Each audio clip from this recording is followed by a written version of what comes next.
In this tutorial, I'll be showing you all the materials you're gonna need as a watercolor beginner. But don't be overwhelmed. In reality, painting with watercolors is super easy.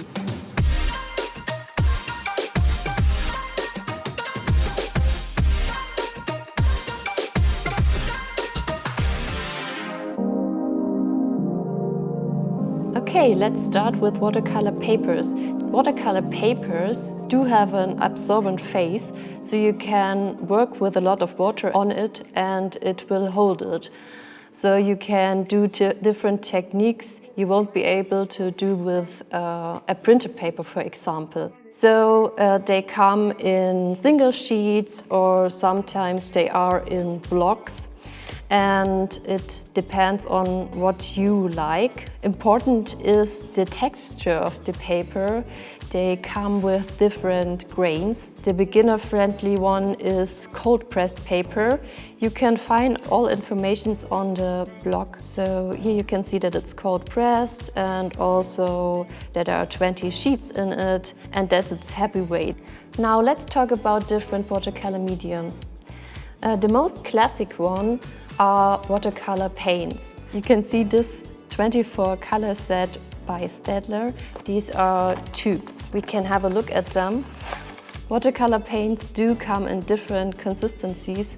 You can find them in tubes or in small pans or even liquid. You can see that they are also part of the design journey range, and this marks that they are really good to use for beginners. The next thing I want to show you are watercolor pencils. The watercolor pencils look like normal pencils. The special thing about them is that they are water soluble. So if you have drawn or gone in with a color, you can use a brush and dissolve the pigment. So you will get beautiful watercolor effects. One other watercolor mediums are watercolor brush pens. Of course, you can use them like normal felt tips or felt pens, but the special thing about them is also that they are water soluble and you can easily mix them and create beautiful effects. The last watercolor medium I want to show you are the watercolor graphite pencils. And you'll discover that we can do a lot with them, although they look like normal graphite pencils. Of course, you need brushes to paint with your watercolors, and there are different types and also different sizes of brushes. This one, for example, is a flat brush and perfect to create beautiful washes and backgrounds, as you can see. But my go-to and all-time favorite are round brushes, and they also come in different sizes. You can see that the number indicates the size of the brush. It's always good to have one bigger brush, for example size 8, to do some backgrounds and also loose style florals. And I use a smaller brush in size 2 for details and for smaller elements. These are my favorites, but if you're on the go or traveling, it's perfect to use this kind of brush. These are water brushes. You fill water inside of the brush and are ready to go.